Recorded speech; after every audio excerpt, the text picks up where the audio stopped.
दोस्तों एपी सिंह की एक मैं वीडियो देख रहा था जिसके अंदर वो चाटुकार ये कह रहा था कि मैंने पाकिस्तानी गवर्नमेंट को ये लिख दिया है कि हैदर और उसके कुछ अन्य साथी यूट्यूब चला रहे हैं और डिफरेंट चीज़ें लगा रहे हैं, हमारे खिलाफ प्रोपोगेंडा कर रहे हैं, सीमा के खिलाफ प्रोपोगेंडा कर रहे हैं। तो और हमने लिखा है कि हैदर जो है दहशतगर्द है, पता नहीं क्या क्या बकवास कर रहा था। तो आज मुझे वो वीडियो मेरी नज़रों से गुजरा तो मैंने कहा यार ये कैसे मुमकिन है। भाई एक शख्स आपके मुल्क को गाली दे रहा है, आपके मुल्क के ऊपर आरोप लगा रहा है, आपको बुरा भला बोल रहा है, आपको दहशतगर्द, देशद्रोही, आतंकवादी, पता नहीं क्या कुछ बोल रहा है।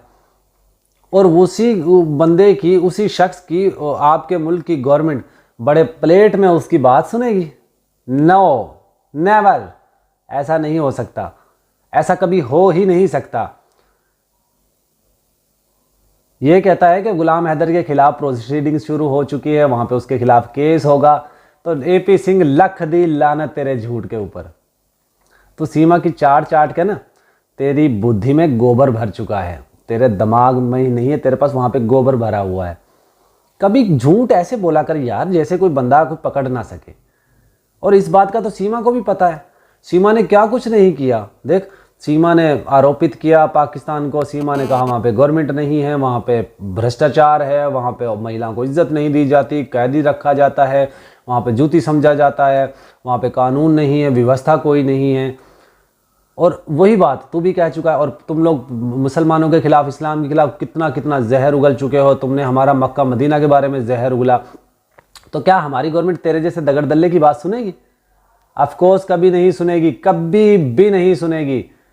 लेकिन अब तेरे पिछवाड़े से धुआं निकलना शुरू हो गया है। तू अब भी समझता है कि कोई तेरी बात सुने। तेरा तो खुद हिंदुस्तान के लोग तेरा साथ नहीं देते दगड़ दल्ले, तो पाकिस्तान की तेरी क्यों सुनेंगे? तू वो गंदा शख्स है जिसने 13 अगस्त को 2023 को पाकिस्तान के खिलाफ जहर उगला। तू वो गंदा शख्स है जिसने सीमा को ये कहने पे मजबूर किया कि पाकिस्तान मुर्दाबाद और पाकिस्तान के खिलाफ जहर उगलना। क्योंकि सीमा ने शुरू में कहा था मैं पाकिस्तान को बुरा नहीं कहूँगी, लेकिन तुमने उसको मजबूर किया, तुमने उसको स्क्रिप्ट लिख के दी कि ये कहो ये कहो ये कहो। उसने पैरों पे कुल्हाड़ी मार ली, उसने अपने रास्ते खुद बंद कर लिए पाकिस्तान जाने के। अब वो पछता रही है, वो करला रही है, रो रही है कि मैं पाकिस्तान जाना चाहती हूँ, लेकिन दबे छुबे अल्फाज में। और तूने उसका रास्ता ही बंद कर दिया पाकिस्तान आने का। भाई तुझे प्यार करना था सीमा तो तू अपनी मर्जी से करती, जैसे मर्जी रहती। चल लीगल गई, इनलीगल गई, वो एक अलग बात। लेकिन तुझे क्या जरूरत थी मुसलमानों के खिलाफ, पाकिस्तानियों के खिलाफ, पाकिस्तान के खिलाफ जहर उगलने की?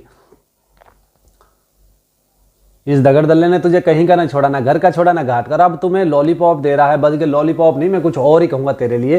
तुम्हें खीरा दे रहा है, लॉलीपॉप दे रहा है तुम्हारे मुंह पे कि तुम अब ये खुश रहो कि वहाँ पे हैदर के खिलाफ प्रोसीडिंग शुरू हो गई है। तो दोस्तों ऐसा कुछ भी नहीं है। ये दगड़ दल्ला सिर्फ चाट कर इसकी बुद्धि भ्रष्ट हो चुकी है और इसके सर के अंदर एक दिमाग नाम की चीज़ होती है, वो नहीं है।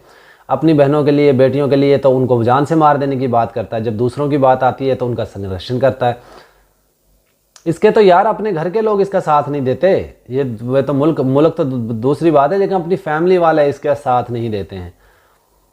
मोमिन मलिक जी नेपाल गए हैं, वहाँ से कुछ एविडेंस लेने थे उन्होंने, और वो एविडेंस लेकर वो यहाँ पे 2-3 चीज़ें हैं दोस्तों। आपको याद होगा सीमा ने भी बताया था, हमें भी पता है कि सीमा के पास 2 पासपोर्ट थे जब सीमा गई थी। एक उसका फादर के नाम से पासपोर्ट बना हुआ था और एक अभी रिसेंटली बनवाया उसने हैदर के नाम से। जो फादर के नाम से उसका पासपोर्ट था उसमें ये पहले भी दुबई, नेपाल और पता नहीं कहाँ कंट्रीज़ में जा चुकी है। सिर्फ मोमिन मलिक जी वहाँ नेपाल में ये एविडेंस लेने के लिए गए कि इससे इसकी ट्रैवल हिस्ट्री निकलवाएंगे, वहाँ से रहने सहने, खाने पीने का, जो इसने वहाँ पे जितने दिन स्टे किया, और वो पूछेंगे। और वहाँ गृह मंत्रालय में पूछेंगे कि इसकी कितनी दफ़ा एंट्री हुई थी यहाँ पे नेपाल में, 2019 से, 20 से या 18 से लेकर और 2023 तक। क्योंकि उनको लगा, देखिए मोमिन मलिक जी बहुत अच्छे इंसान हैं। जिस तरह वो केस फाइट करते हैं ना, पहले वो एविडेंस कलेक्ट करते हैं, उसके बाद मीडिया पर आकर अनाउंस करते हैं। तो इसीलिए वो वहाँ पे गए हैं कि वहाँ से बहुत सी चीज़ें लेने के लिए, और फिर वहाँ से वो पब्लिक करेंगे। इन लोगों का मुकद्दर जेल है, 100% जेल है। और मैं तो कहता हूँ अगर हिंदुस्तान के अंदर कोई कानून नाम की चीज़ है तो एपी सिंह और जो नित्रपाल की पूरी फैमिली है, ये सब जेल जाएंगे और इनके घर के ऊपर बिल्डोज़र चलेगा 100%। अगर हम योगी जी की बात करते हैं, वहाँ बिल्डोज़र बाबा की बात करते हैं, तो उनका एक बहुत बड़ा नाम है।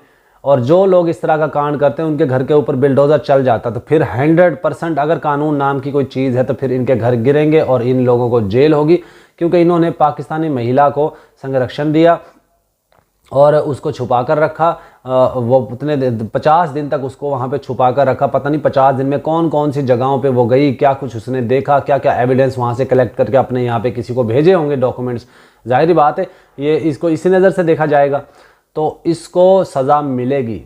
और अब तो सुनने में ये भी आ रहा है कि वहाँ पे जो गवर्नमेंट है वो बीजेपी की गवर्नमेंट, तीसरी बार भी बीजेपी की गवर्नमेंट आई है, मोदी जी प्राइम मिनिस्टर रहेंगे। तो हम तमाम हिंदुस्तानियों को मुबारकबाद भी देते हैं जो वहाँ पे नई गवर्नमेंट, मोदी जी की न्यू गवर्नमेंट बनी है, तो उनको हम मुबारकबाद देते हैं। और देखिए हम आप लोगों के लिए दुआएं करते हैं कि आपका मुल्क और ज़्यादा तरक्की करे। मोदी जी के राज में तरक्की होती है हिंदुस्तान में, नो डाउट। तो हम मोदी जी से हाथ जोड़कर रिक्वेस्ट ही करते हैं कि हमारे बच्चे जो हैं, छोटे हैं, माइनर्स हैं, उनको जल्द अज जल्द हैदर भाई के हवाले कर दिया जाए या उनको डिपोर्ट कर दिया जाए। इसको रखना चाहते हैं रखें, ये क्रिमिनल है तो इसको फांसी दे दें। अगर ये इसने जुर्म किया है तो इसको मैं तो कहता हूँ चौक पे खड़ा करके, मैं तो कहता हूँ इसको चौक के ऊपर खड़ा करके ऐसी सज़ा दें, इबरतनाक सज़ा दें कि दोबारा कभी कोई पाकिस्तान से हिंदुस्तान ऐसे इलीगल ना एंट्री कर सके, कोई, बल्कि कोई पाकिस्तानी किसी और कंट्री से भी ऐसे इलीगल जो है एंट्री ना कर सके।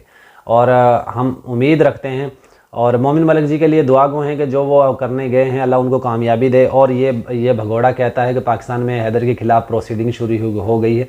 तो दोस्तों ऐसा कुछ भी नहीं है। हमारी गवर्नमेंट इस 2 टके के दगड़ दल्ले के लिए फारिग नहीं बैठी हुई। और अगर ऐसा हुआ भी तो हम अपनी गवर्नमेंट को इसके वो कच्चे चिट्ठे दिखाएंगे कि इसने देखो पाकिस्तान के ख़िलाफ़ क्या कुछ जहर उगला, पाकिस्तानियों के ख़िलाफ़ क्या जहर उगला, इस्लाम के ख़िलाफ़ क्या जहर उगला, वो हम इसको अपनी सरकार को दिखाएंगे। लेकिन ऐसा मैं आपको कंफर्म करता हूँ, 100% कंफर्म है कि ऐसा कुछ भी नहीं है। ये दगड़ दल्ला सिर्फ अपनी चाटुकारी के लिए कर रहा है। हैदर भाई जो है वो इंडिया जाने वाले हैं और वीज़ा उनको मिल चुका है 3 महीने का, और 3 महीने में तो ज़ाहिर केस इंशाल्लाह वाइंड अप हो जाएगा। और मोमिन मलिक जी नेपाल जा चुके हैं, नेपाल से उन्होंने कुछ एविडेंस लेने हैं। हैदर भाई लाहौर आ रहे हैं, जैसे ही वो हमारे पास आएंगे हम उनके साथ व्लॉग भी बनाएंगे और आपको भी बताएंगे। लेकिन उनकी जो एंट्री होगी, एंट्री का वीडियो हम, एंट्री की इन्फॉर्मेशन आपको नहीं दे पाएंगे, क्योंकि वो सिक्योरिटी पर्पज़ की वजह से जब वो इंटर कर जाएंगे, वहाँ पहुँच जाएंगे जो पानीपत में मोमिन मलिक जी के गेस्ट हाउस में, फिर हम आपको उनकी इतला देंगे। और उम्मीद है आप सब लोग उनके लिए दुआएं करते रहें और फिर अभी भी दुआएं करते रहेंगे, क्योंकि इंसानियत की बात है। एक बाप पिछले 1 साल से रो रहा है, चीख रहा है, चिल्ला रहा है अपने बच्चों के लिए, और अब उनके चेहरे पे कुछ थोड़ी सी तरोताज़गी आई है। तो ये दगड़दल्ला वकील कुछ नहीं कर पाएगा। मोमिन मलिक जी बहुत कुछ कर चुके हैं और इनकी पैंट गीली हो चुकी है, सीमा का लहंगा जो है वो गीला हो चुका है। नेत्रपाल के जो बेटा है वो मरा हुआ चूहा झिंगूर, उसकी फतुई वो भी गीली हो चुकी है। नेत्रपाल तो घर से भाग ही चुका है। और दोस्तों इसी की ऐसी बैंड बजाते रहेंगे। बहरहाल आज बड़ी अपडेट आने वाली है शाम तक मोमिन मलिक जी की तरफ से भी और हैदर भाई की तरफ से भी। आज की वीडियो का पे इख्तिताम करते हैं। गुड बाय, अल्लाह हाफिज़।